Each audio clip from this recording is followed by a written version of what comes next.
নদীতে বাঁধ দেওয়ার সুফল কুফল নিয়ে চলছে হাজারো তর্ক বিতর্ক।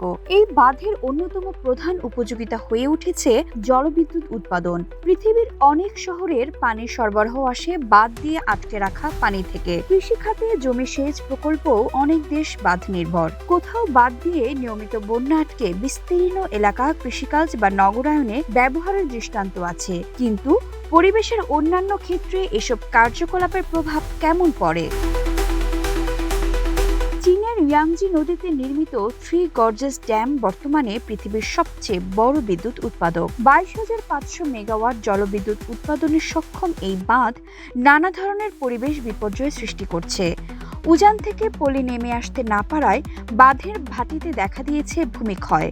আকস্মিক বন্যা এলে ভাটি অঞ্চল তাই বেশি ক্ষতিগ্রস্ত হওয়ার আশঙ্কা তৈরি হয়েছে। বাঁধের ওয়াটার রিজার্ভার ঘিরে ভূমিধস হচ্ছে। এরই মধ্যে 8টি বড় ভূমিধস ঘটেছে। উজানে জমতে থাকা বিপুল পরিমাণ পলি জীববৈচিত্র্যের ক্ষতি করছে। বাঁধটির ব্যবস্থাপনায় যুক্ত মানুষদের থাকার ব্যবস্থাও করতে হয়েছে। বছরে 1 বিলিয়ন টন বর্জ্য পানি নদীতে ফেলা হচ্ছে। বাঁধের কারণে ইয়াংজি নদী থেকে চাইনিজ রিভার ডলফিন এবং চাইনিজ প্যাডেল ফিশ বিলুপ্ত হয়ে গেছে।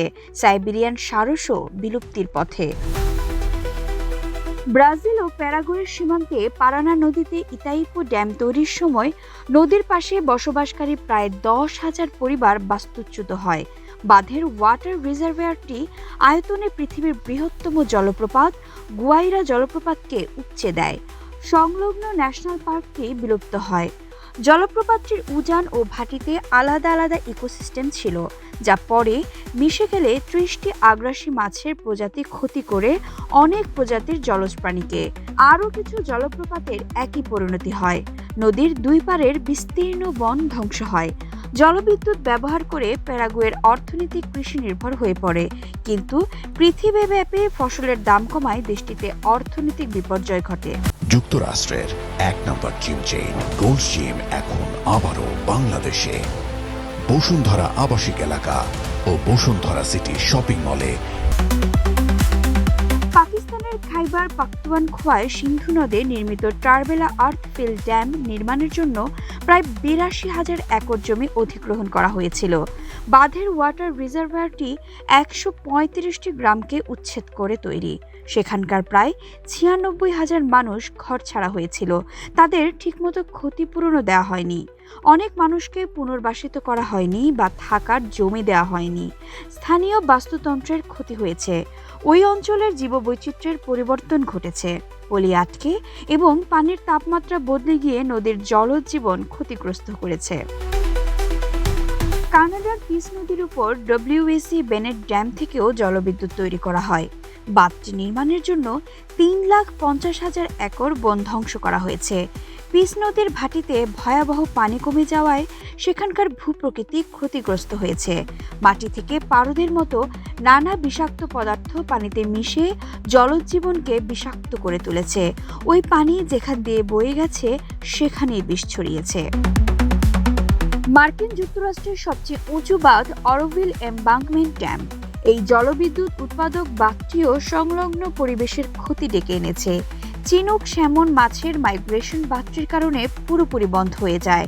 অরোভিল লেকে পানির উচ্চতা বেড়ে গিয়ে সেখানকার বাস্তুসংস্থান ও জীববৈচিত্র্য বদলে যায়। 1962 সালে তৎকালীন পূর্ব পাকিস্তানের কাপ্তাই বাঁধ থেকে জলবিদ্যুৎ উৎপাদন শুরু হয়।